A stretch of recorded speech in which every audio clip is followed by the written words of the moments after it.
the pioneering tracks that sparked off a revolution. This was the world's first intercity railway. This was about doing things like never before. One man was determined to change the course of history. Stephenson was a robust character. He was the man they needed to get the job done. Construction of tracks across an impossible landscape. Nobody thought you could build a railway on marshland. Why would you? How could Stephenson overcome the countless obstacles in his way? This was really some of the first large-scale engineering work that had been done since Roman times. And a tragic death on the tracks whilst the world watches. Shock, horror. Suddenly, the railways were proven in so many people's eyes to be the evil thing.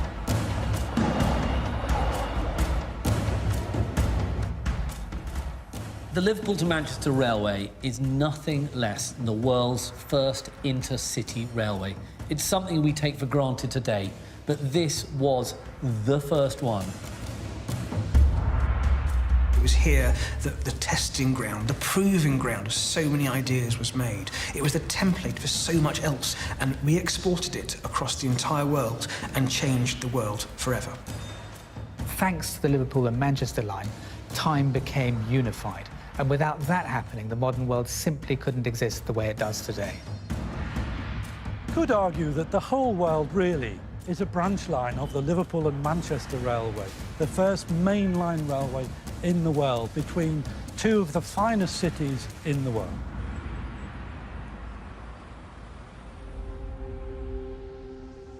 Although this 31-mile line may not look like much, it started a global revolution.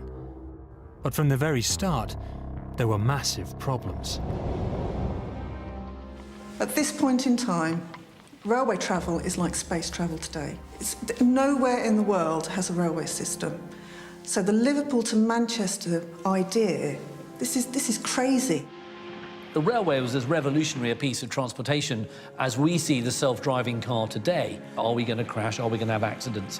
And people felt as nervous about the railways. They thought that if you went over 30 miles an hour, that you would suffocate. Before the railway was developed, all the naysayers were saying, oh, it'll destroy the countryside, it'll poison the birds, it will never work. You had the fact that people had all these myths and fears. Women could miscarry, birds would fall dead from the sky, cows would stop milking, and because trains would replace horses, the horse would become extinct. There were very split opinions about the viability of railways. People really weren't sure that they were safe for people to use. But the future of modern railway hinges on one event that would decide the course of history. For locomotives, it was almost their last chance. They had to prove that their way was the best way. This is where the railways as we know them were born. This is the place for the modern railway as we understand it. This is, in fact, Wren Hill, where the Wren Hill trials were held in October of 1829. The Wren Hill trials were designed to see which machines had what it takes to run on the world's first intercity railway. I so wish I could have been at the Wren Hill trials, and I think probably every engineer on the planet does as well. The future of locomotion of the railways was actually in the balance. Imagine you're a person in the 1820s. The fastest thing you've ever seen on land is probably a horse galloping along. 10,000 to 12,000 spectators gathered from across the world. But to come and see these great mechanical beasts, these iron horses, effectively battle it out to become the fastest things on Earth.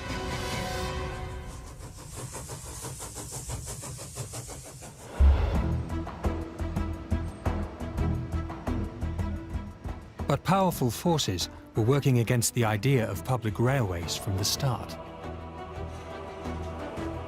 At the beginning of the 19th century, two cities maintained Britain's heavyweight status on the global stage: Liverpool and Manchester. Of course, Britain was at the very heart of the Industrial Revolution. The Industrial Revolution had been pioneered in Britain. Little Britain had the huge navy and controlled most of the world's international trade. So we were really at the cutting edge of the whole industrialization of the modern world. The port of Liverpool, once made rich from trading slaves, now stayed rich by importing slave-picked cotton from America. So you've got all kinds of goods coming through Liverpool, but particularly lots of raw cotton, and it needed to come to Manchester to be processed, so the northwest of England had really taken off as a textile centre for the globe. But there was a fundamental problem with the system. Often it would take as long to get goods, the 34-odd miles between these two cities, as it would to get them across the Atlantic. But what made the journey so slow between these two northern cities? Railway historian Anthony Dawson knows the details. This is the Castlefield area of Manchester, and this is the 18th century commercial heart of the city. This is where the Duke of Bridgewater's canal came into Manchester. This was the M62 of its day, carrying bulk freight from Liverpool to Manchester and back again. The canal companies had a monopoly on this trade. They could charge what they wanted, and the service was appalling. It was very slow. If you were carrying something like milk or butter, it would have gone rancid by the time it got to the destination. They had to build something faster and better than the canal. But what this could be was far from clear.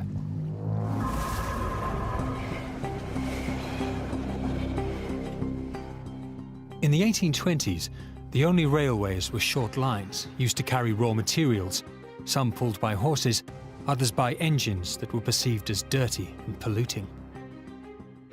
The railways were seen as terrifying machines, these fire-breathing devils. Of course, before this, all locomotion had really been horses pulling canal boats, people travelling on horses. These are natural, organic things. Steam engines were not natural.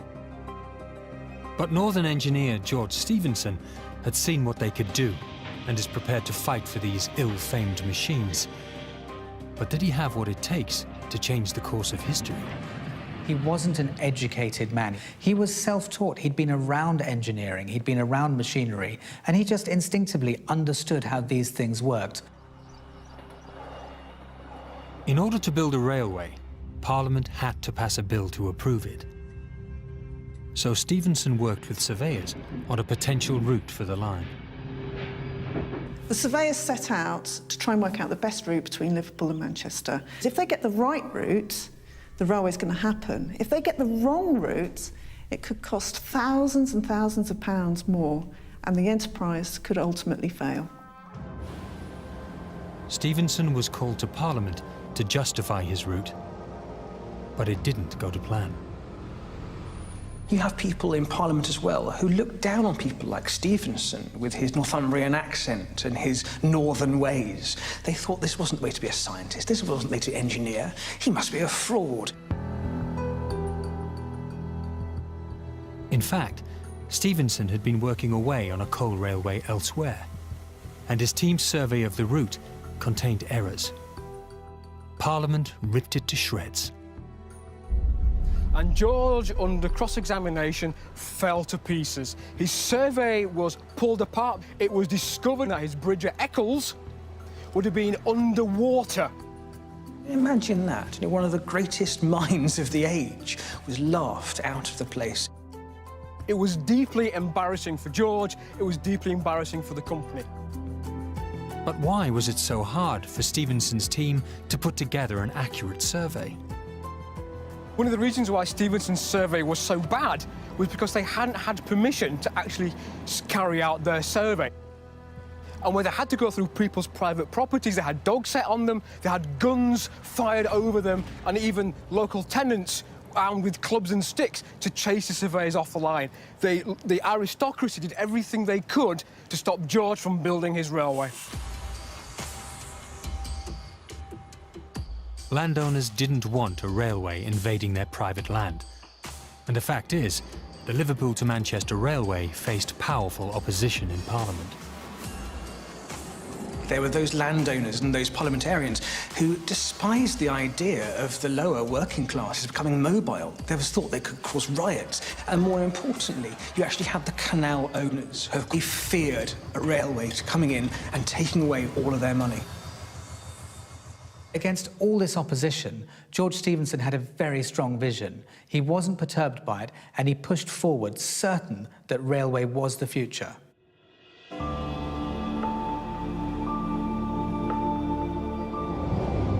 In the end, Parliament rejected the bill.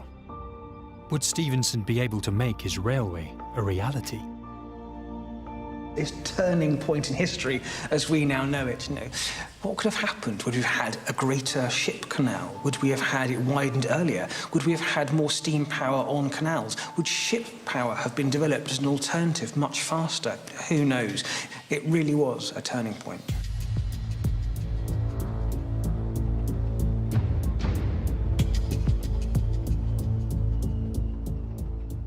To have a chance of getting the bill through Parliament, an alternative route had to be found for the Liverpool to Manchester Railway, one that could be approved by the landowners.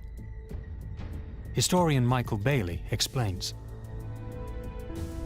George Stephenson had proposed a route that was slightly north of the route that we are now following along between the two cities, because it was determined by the characteristics, the geology of Liverpool. Liverpool docks, obviously at sea level, but just in from that sea level, you've got a barrier. The higher ground outside Liverpool was bypassed by Stephenson's original route, which travelled north from the docks before turning east to Manchester. But the route was changed to avoid landowners' property, and the bill was finally passed into law in 1826. However, this new route crossed some impossible geography. Everyone knows the ideal way for a railway is from A to B in a straight line on a flat surface. But Liverpool to Manchester didn't have that luxury. The first challenge was that this new route now had to stop at Edge Hill, 123 feet above sea level. When they got to Liverpool, they were at high ground, not the level of the docks. That was the major problem that they had to resolve.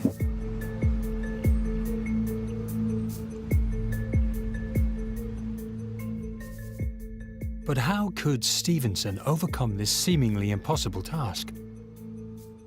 Paul O'Donnell from the Liverpool to Manchester Railway Trust knows just how he faced the challenge.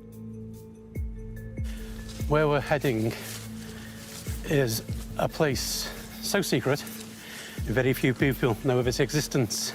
I say because for me, this is one of the most important places in world history. In order to decrease the gradient, Stephenson decided to dig a more gradual route down through the sandstone rock to the docks. We're in the Wapping Tunnel.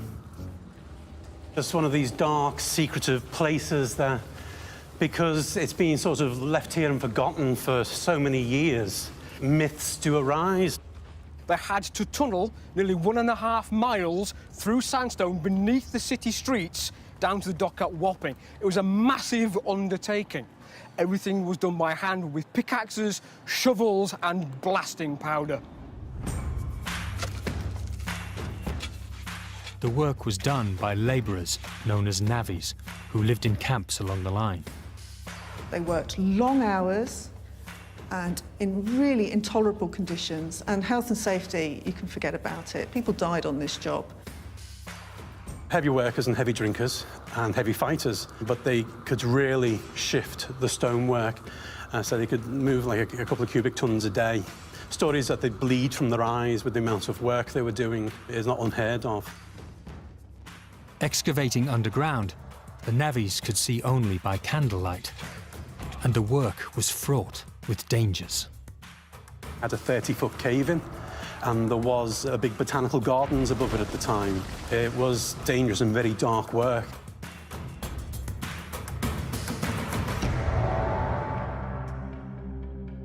To construct this mammoth tunnel, Whilst workers excavated from each end, 8 shafts were also dug down from above, all aiming to connect up. And when they all met up, they met up perfectly. There's no computers, there's no GPS, and it was perfect within an inch on each section. The quality of the engineering is inspiring.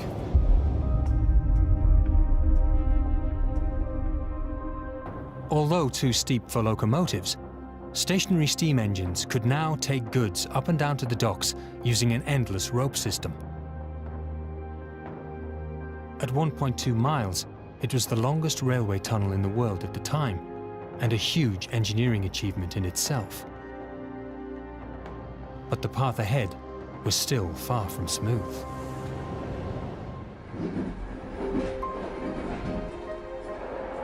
Just west of Manchester, as a train passes, is an inexplicable sight.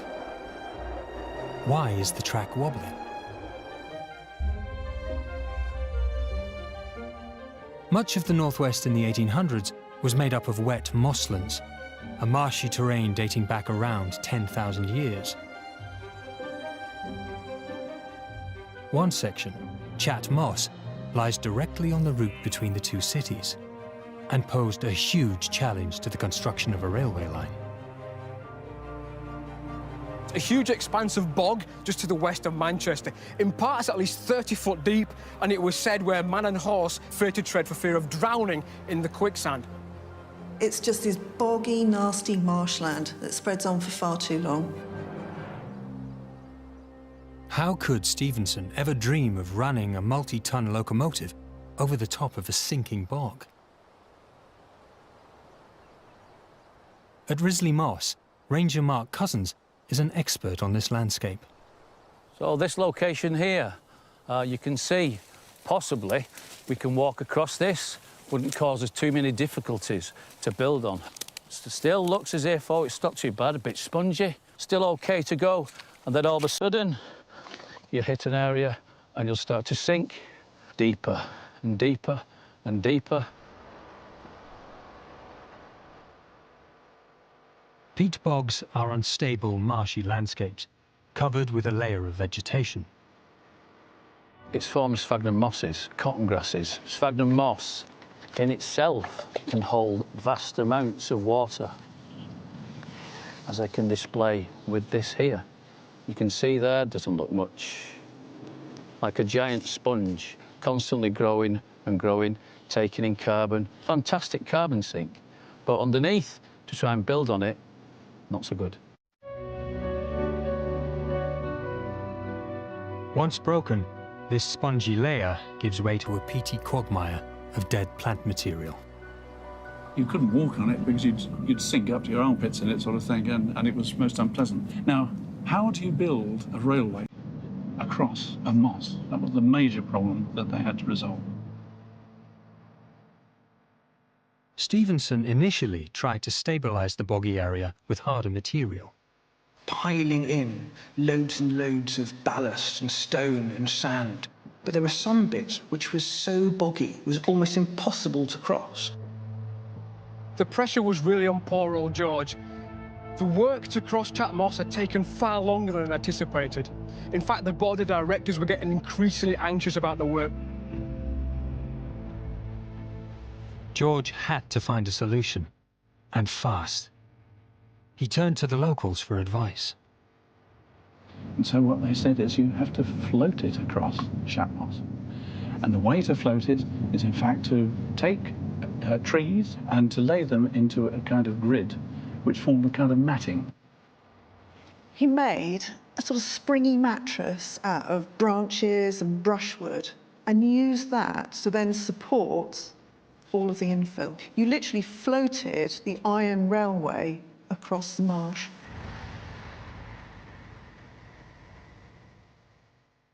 Stephenson had found an effective way to drain and cross Chat Moss, but people were still skeptical that this marsh railway was safe. In order to prove his critics wrong, on New Year's Day 1830, George Stephenson took the train of carriages with passengers in across Chat Moss and proved triumphantly that a railway could be built over that bog. And the same track is still floating today. If you were to go to the side of the track and stand there as a train comes past, you can feel that gentle bow wave as the force of the train passes you. You just feel it rising and falling. An absolutely ingenious method. Even today, when we try and work on peat bogs with diggers, they sink quite easily. Way back when, thinking how to get this railway across here, creating those rafts, absolutely amazing. Against the odds and the naysayers, Stephenson had found a way to conquer nature. But there was another nasty surprise waiting along the route. He'd tunnelled under Liverpool, he'd bridged Chat Moss, now he had the Sankey Valley. The altered route had to cross the 68 feet deep Sankey Valley and the Sankey Canal. How could they build a railway over this great expanse?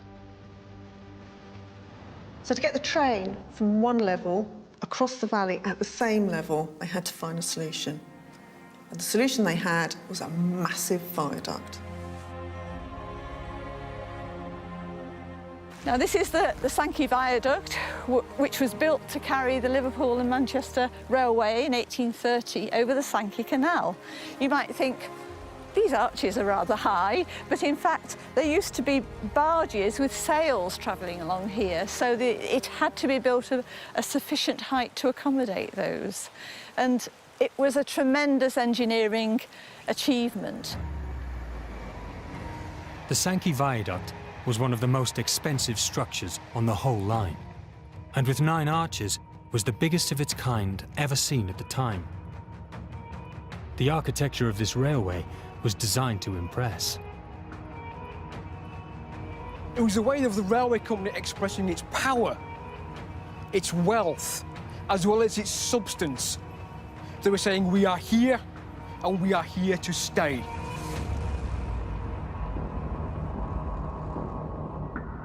George Stephenson had achieved the impossible.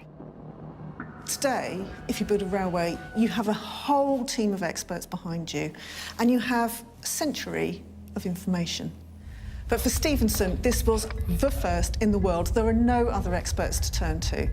And actually, he had to be a politician, an engineer, and a manager. It's a lot to ask of someone to combine all of those specialist roles, but he did it, and he forced the railway through.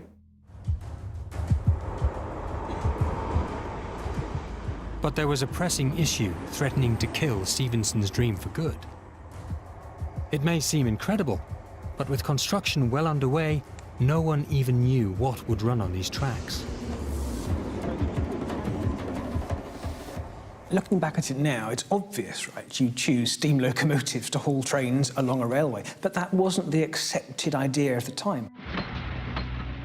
Existing locomotives were seen as unreliable and an unknown quantity. They were clanky, they were noisy, they were dirty, and they kept breaking down. It's what everybody feared about them. Obvious solution at the time was to use stationary engines. They were proven technology, they were simple.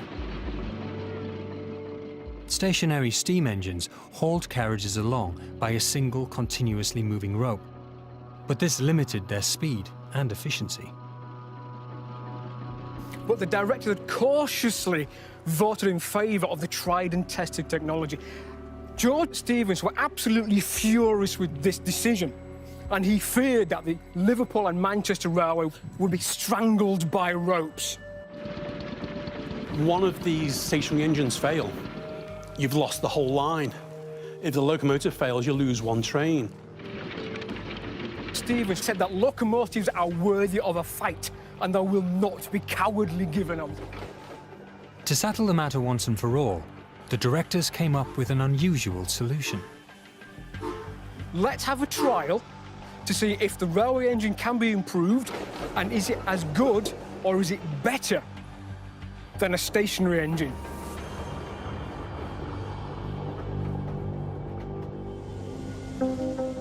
The trial was held on a flat stretch of track at Rain Hill, 9 miles from Liverpool.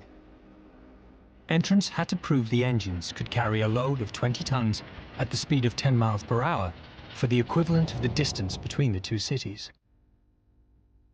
Open to amateur and engineer alike, the directors received all sorts of crackpot ideas.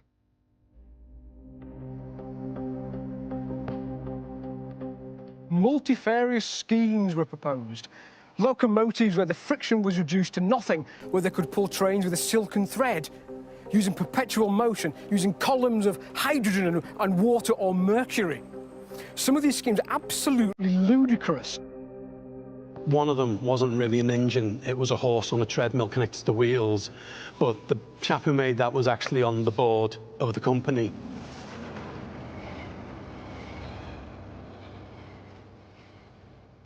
Stephenson was determined to prove the power of the locomotive. But with George busy on the line's construction, it was his son Robert and company treasurer Henry Booth who produced an engine for the trials, named Rocket. But it had stiff competition. 3 other steam locomotives had made it to the actual trials: Perseverance, Sans Pareil, and Novelty. The favourite with the crowd, as it resembled a familiar fire engine. The Rainhill trials were a pivotal moment in modern history, really. But disaster struck before the race could even begin. Perseverance, when it was carried up, it got dropped and severely damaged. So that basically left 3 engines for the trials. There's a real war of attrition. Over the course of the trials, 3 judges were watching from the sidelines to see which engine had what it takes. First of all, Novelty's doing its run. First time out, the bellows burst. Then the water pump went wrong. Finally, she disappeared with a loud bang and a cloud of smoke. A joint had come undone and she was done, finished, a complete write-off. Then Hans Pry is going, it had problems. Its 2 cylinder pistons, one of them cracked. Which meant that steam went through the cylinder, straight up the chimney, drawing all the fire with it, so it's throwing out sparks and cinders as she moved. When it was Rocket's turn to perform, it reached just over 24 miles per hour, exceeding all expectations. Rocket had won the Rainhill trials, absolutely beaten the competitors. Stephenson must have been absolutely ecstatic. And as at the end of a grand national race, the spectators must have been cheering and applauding as Rocket steamed triumphantly past them on her final run back towards the bridge, knowing that Rocket had entered the history books. Reaching a heady 35 miles per hour on a celebratory run, Rocket proved, once and for all, that steam locomotion was the way forward for the modern railway. It was a real turning point in the railways and the fact that the locomotive could be seen as reliable and it could do the job. Stephenson was vindicated and came away in triumph. But how did Rocket beat competition from all over the country? What was the secret to its success? The National Railway Museum has 2 replicas of Rocket. Curator Bob Gwynn knows what gave this little yellow engine the edge. We start off with a water-jacketed firebox here. It's burning coke in there, and all the way around it is water, and that's getting boiled up to heat. And then we come to here, and there's a multi-tubular boiler. Now, this was the heart of it. This was a real fabulous secret for this machine, because most of the other machines in the competition at Rainhill, they didn't have this. While most of its competitors had just one flue, taking hot gases from the fire through to boil the water, Rocket's multi-tube boiler has 25, giving it much more steam. Engineer Simon Holroyd is doing an overhaul on one of the replicas. Locomotives that didn't have this arrangement had to stop. They'd get so far, they'd run out of steam, they'd have to stop while the fire heated the water up again, so they had steam, and then they could continue. Whereas Rocket, because of this fabulous connection, would just keep going. The other secret of this is, instead of sending the steam up to the cylinders and once it's done its work to drive the wheels, just exhausting it on the ground, frightening the horses and people, no, with this you can send the steam up the chimney. And this is called the blast pipe. And what it helps is it helps draw the fire. It's a bit like putting a newspaper over a domestic hearth. Helps draw the fire and make it even stronger in heat terms within the boiler, which gives you even more steam. So it's a completely virtuous circle.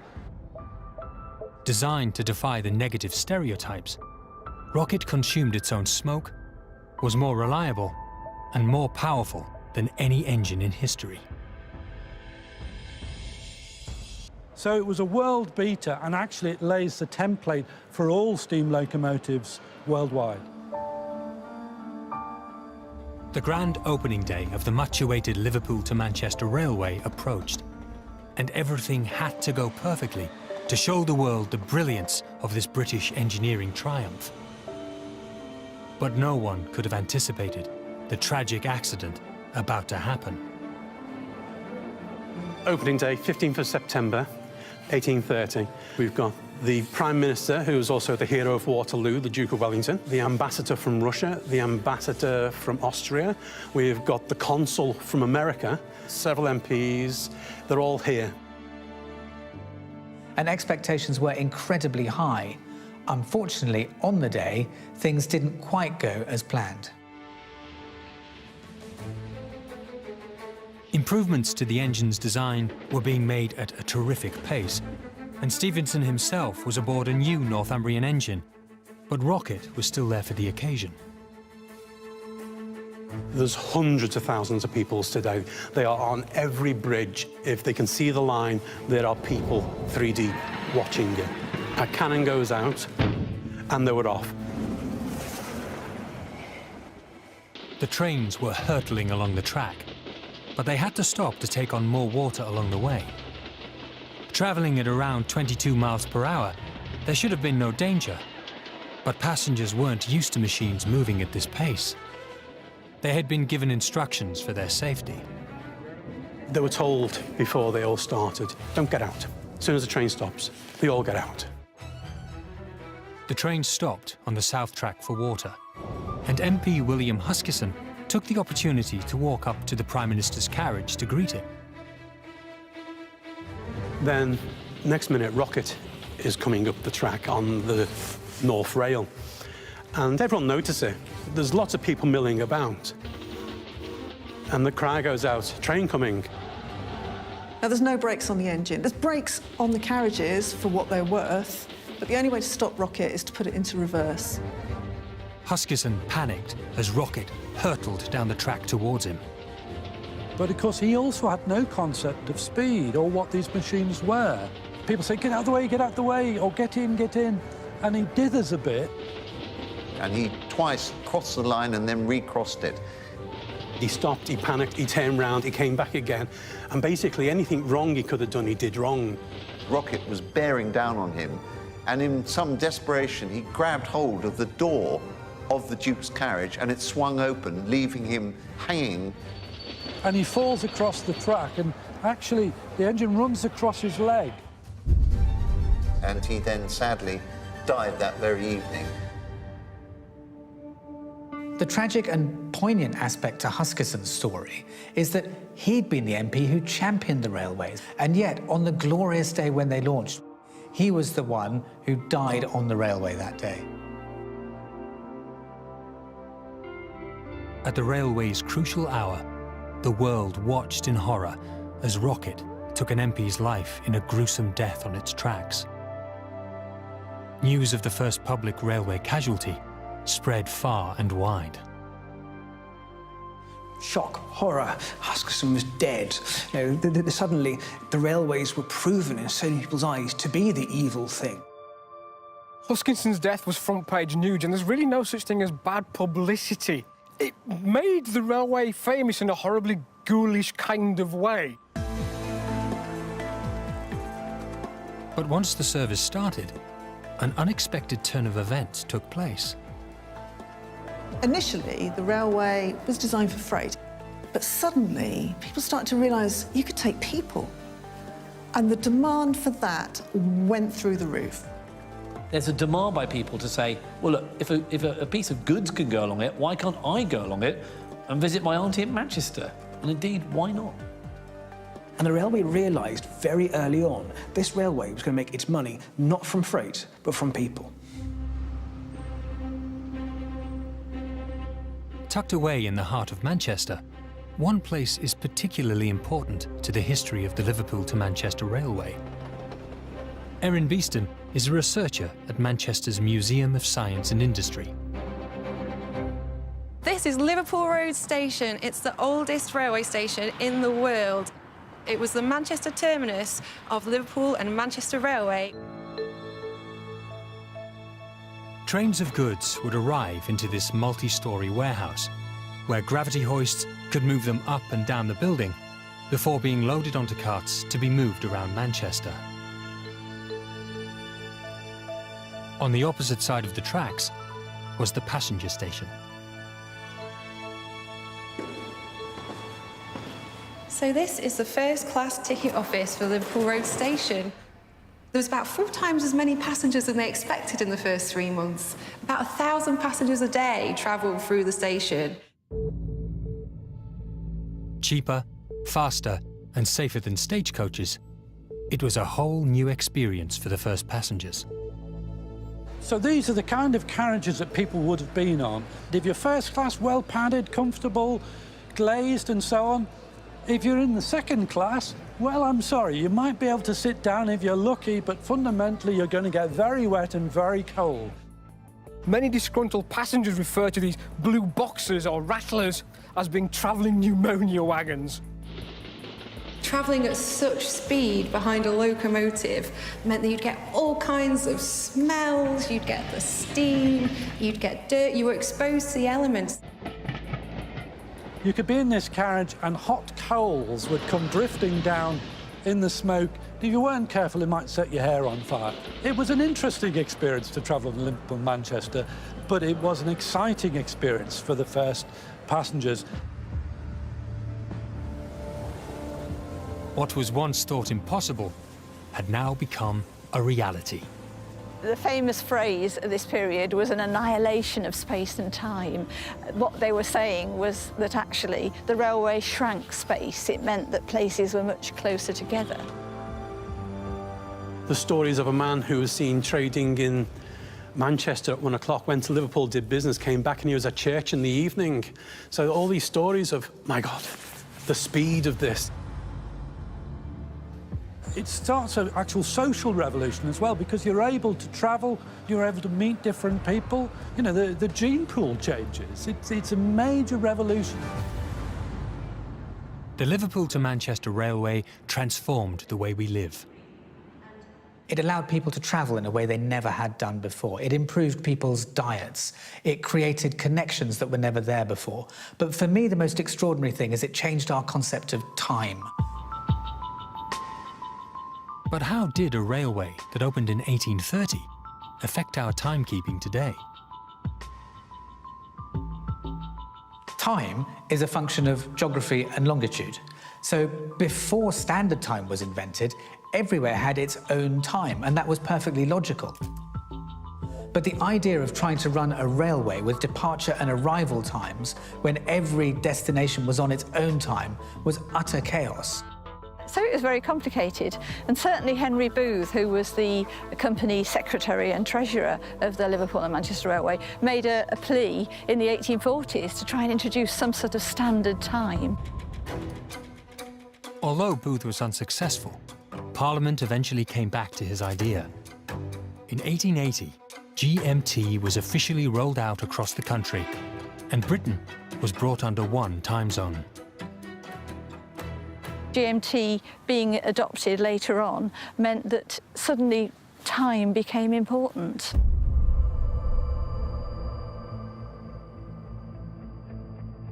One legacy of the Liverpool to Manchester line is being kept alive by a group of volunteers in Manchester's Museum of Science and Industry. Although Rocket started the speed revolution, improvements quickly led to the Planet-class locomotive. Bigger, faster, and stronger than anything before. Ian Hardman is one of the firemen working on this replica.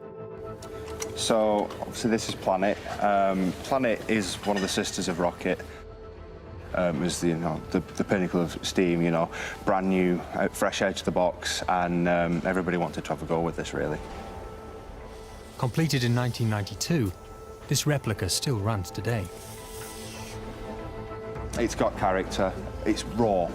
This is built with, wooden struts, steel, and it's a lot more bare-boned, if you like. They built this up as a replica in memory of the first railways, so people could visit and see that steam is alive, and this was where it all began.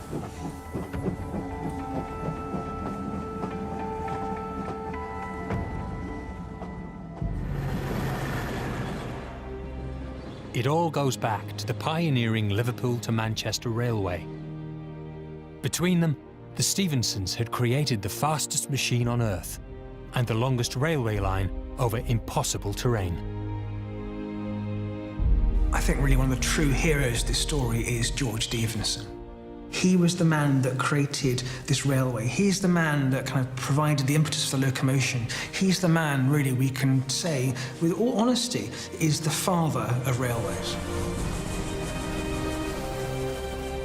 Despite all the myths, fears and challenges, the railway was a huge success. And soon, Britain was leading the way across the world. The British were the pioneers of the railway. We had the technology, the know-how, the ingenuity, the raw genius that you need. We were the world leader. The legacy of the Liverpool and Manchester Railway is truly global. Within 25 years of it opening, there were railways on every continent on Earth, apart from at the two poles. It's the short 31-mile railway that changed the course of history. It's the fact that it shaped the country, it shaped the world. It went from this first 30 miles of line. By the start of the 20th century, they had 30,000 miles of line. And it's just inspiring. This started here. It's affected almost every aspect of our life. It's not just this country. When it was developed, people recognised the importance of it. They said it was actually more important than the invention of printing. It was more important than the discovery of America. And that's this spot. Railways transformed the world in the same way as the jet engine would transform the world after the Second World War. Suddenly, people were brought closer together. And when you bring people closer together, you get a greater sense of nationhood. It is an incredible achievement. And the whole of the rest of the world is effectively a branch line, just a series of railways leading off that Manchester to Liverpool line.